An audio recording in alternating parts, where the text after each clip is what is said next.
Hi everyone, David here. Welcome back to the channel. Thanks for coming back for another video, or welcome if it's your first one. Thanks for coming. Are you doing okay? I think I'm okay. It's a nice day today. Might take a walk after this. It's actually a acceptable, livable temperature now. We're in kind of the middle of October. Still wearing short sleeves though, so I don't know. It's not cold yet, so that's nice for me. Today I'm going to be talking about money. And I want it, that's why. Well, not really, I mean I do want it, but today I'm going to talk about the new paper money that's come into effect in Japan. I'm going to show you some of that and who's on it and what pictures are on it and how do you use it. I suppose that's quite easy. And also a little bit of wider picture of how much do you need cash in Japan if you're visiting. So that might be useful now because times are changing. Post-COVID, I think cashless is getting more popular all over the world.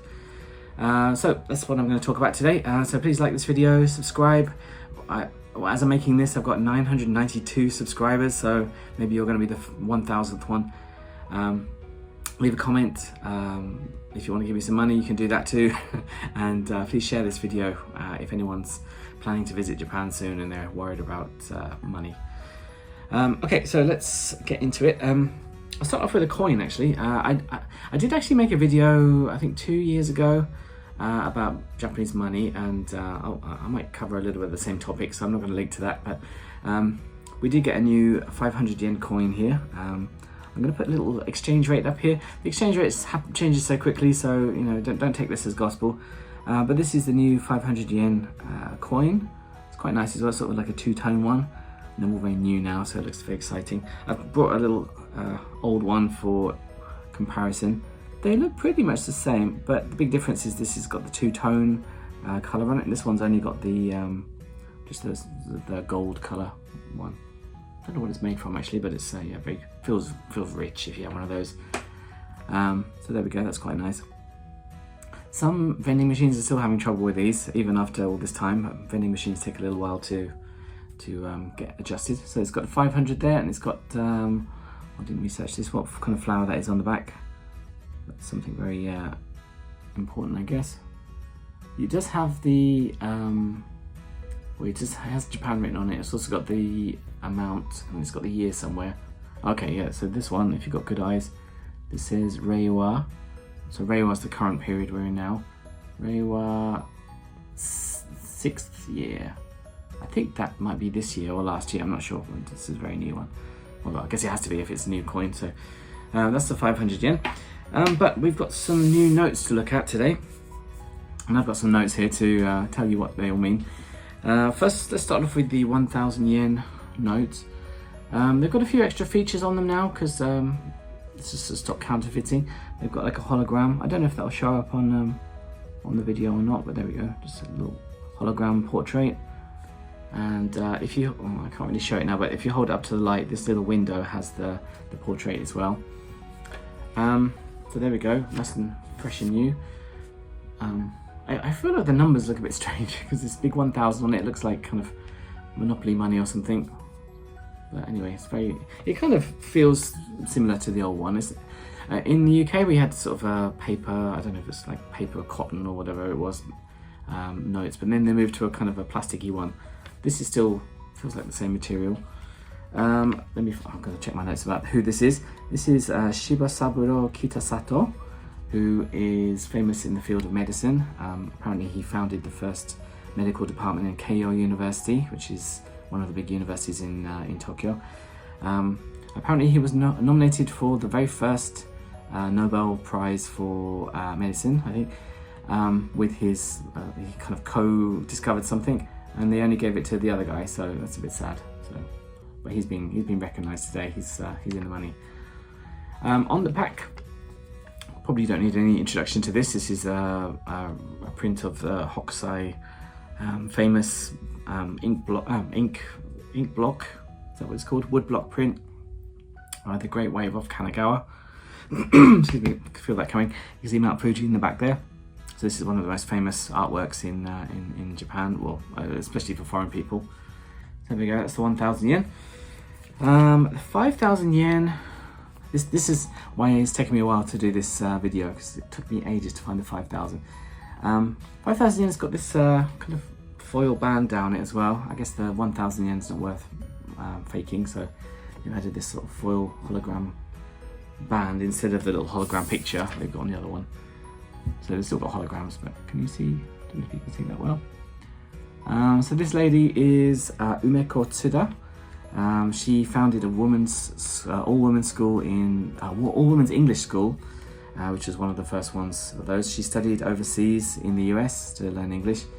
Apparently one of the first women to do that. So she's kind of made her name in the educational field. So she's written a lot of journals and papers and things on language, I think. So there she is. Can't remember who's on the old 5000. I think that was a female writer last time.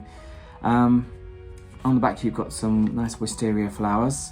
These are famous in kind of around June, I think, before the rainy season. I don't think that's any particular place, but there we go, very pretty, and fits with the purple colour of the note as well, because the wisteria flowers are a nice sort of purple colour. So there we go, that's her. Nice fresh 5,000. And the big money, this is our biggest note, is the 10,000 yen, which again has got the foil hologram thing on the side. And there he is. This is Eiichi Shibusawa, who apparently is credited for introducing modern capitalism to Japan. And he established one of the first modern banks in Japan too. So that makes sense, he's on the money, the big money.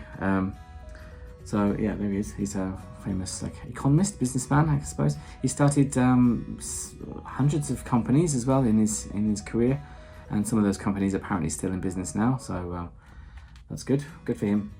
So he's on the biggest one. On the back we've got the Tokyo Station building, which is the Marunouchi building. This is kind of an iconic building of Tokyo. In fact, I went there in my Tokyo trip, so I'll put a little video up in the corner. I'm actually going to do a video about Tokyo Station fairly soon, because I did ins and outs, and this is a big station a lot of people will use, so maybe I'll give you a little guide.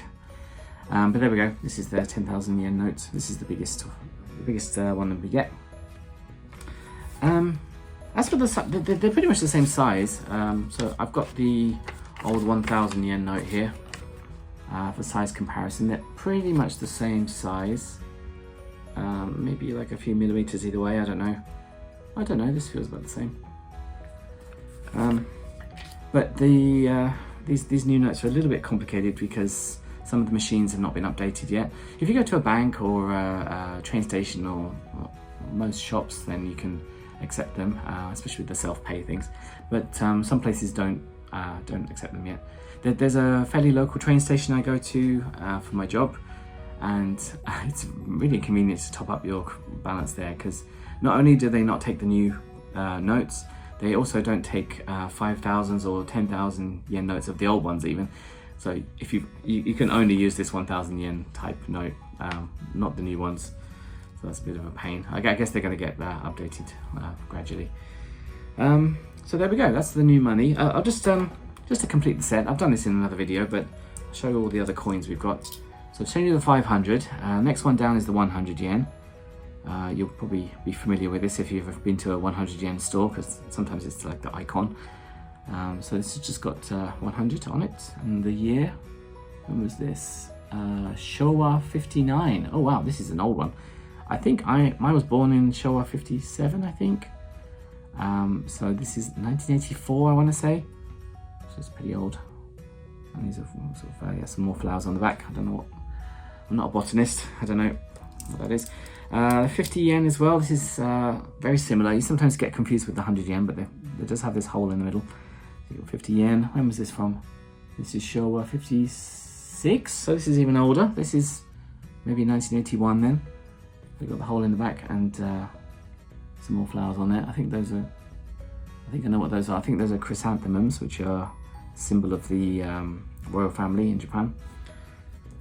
We've also got the 10 yen coin, which is the copper one. You can see that, nice clean one. This is, when's that? Heisei is that? Can't read it very well on here. Is that 20? Heisei? No? Oh, it's 19, sorry, I couldn't read that way.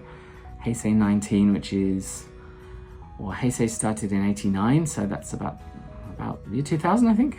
Is that right? No, year 2010 maybe. There we go. So we finished the Heisei period. Now we're in the Reiwa period. And on the back you can see Byodo-in, which is famous. Is it a temple or building anyway in Uji in Kyoto? So you can go and see that. We've got the 5 yen, also called Goen, which is another way you can hear Goen is like good luck or good fortune. So people often throw these in the collection boxes at temples. So this is kind of I don't know what kind of metal this is. Is it zinc or something? I don't know. I'm not a chemist either. So this is 5 yen. You've got some, is that a rice? I think that's rice. A rice plant on the top there, I'm not sure. It's hard to get it in focus here. And this is Heisei 13, so that's 2004, I think. There we go. It's a bit of a dirty one actually. I should have found a nicer one. And finally, the bane of my life, the 1 yen coin, which I'm constantly trying to get rid of. Apparently they float. I think this is made of aluminium or something. This is Heisei. Oh, Gannen. So this is the Heisei first year. There's a special. They don't write year 1. They write sort of like I don't know, origin year or something on it. So that's 89, I guess. And on the back, what's on the back? Some kind of plant with some description as well. Anyway, well, maybe you find that useful. I don't know, people like collecting coins. One thing I wanted to talk about after that is how much cash do you need, really? Cash is still definitely the dominant way of paying in Japan, especially for like the older generations. I guess they don't want to change. Me too. I'll throw myself in there too.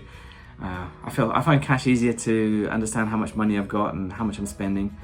That kind of limits my spending. But according to some research last year by the Ministry of Finance, I think 40% of payments are done cashless now. So that's 60% still by cash. Of those 40% cashless transactions, 84% is by credit card, which is very popular. Only 3% by debit card, but for some reason that never really took off. Maybe because people have cash instead. Yeah, credit cards are very popular here too. And the rest, there's not much left of that, but it's what we call e-money or code money. So e-money is kind of this thing, like using an IC card. So this is what I use for paying for my train tickets. You have to top it up. I top up with cash, although you can do it, you can kind of link it up to your bank account, I think, or depending on what card you get. This is what we call an IC card, and we just touch it like that. But you can use these in vending machines sometimes as well, and sometimes in convenience stores. It really depends where you go. And then the code money, things like PayPay or Line Pay or other variations, which are kind of electronic bank accounts, I suppose. You keep the money on your phone. There's no kind of transaction fees or anything like that.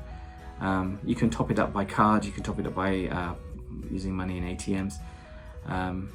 But they're quite useful because you just don't have to worry about it too much. You can just keep the stock in your phone, and it comes up with a QR code if you want to pay, or sometimes it's a barcode, and you can pay like that. So I use that more than I do with the contactless, I think. So I don't know, maybe in the future I'll get completely cashless and see what happens, but bring some cash. But if you use your credit card, then that's going to be fine, especially Visa. I don't know about MasterCard so much. American Express is accepted some places. Visa is probably the big one. Yeah, and I guess that's fine. Apple Pay is kind of creeping in as well. So you can now pay for you can go through the ticket gates at the train station with Apple Pay, or at least in Osaka. So yeah, there's a few options there. If you have any questions about this stuff, leave it in the comments. I'll pick it up. But I think that's everything I wanted to talk about today. So thanks for watching. Please like this video, that helps me a lot. Subscribe to the channel, again that really helps me. Almost at 1,000 now, so please help me out. Just watching the video is helping me too, because I really want to get my view time up a bit, and then I can start getting monetized finally, get some money for myself. And share this to anyone who's coming to Japan, and that will help me spread the good word. But otherwise, thank you very much. Take care, have a nice day, don't spend too much money, and see you next time. Okay, bye bye.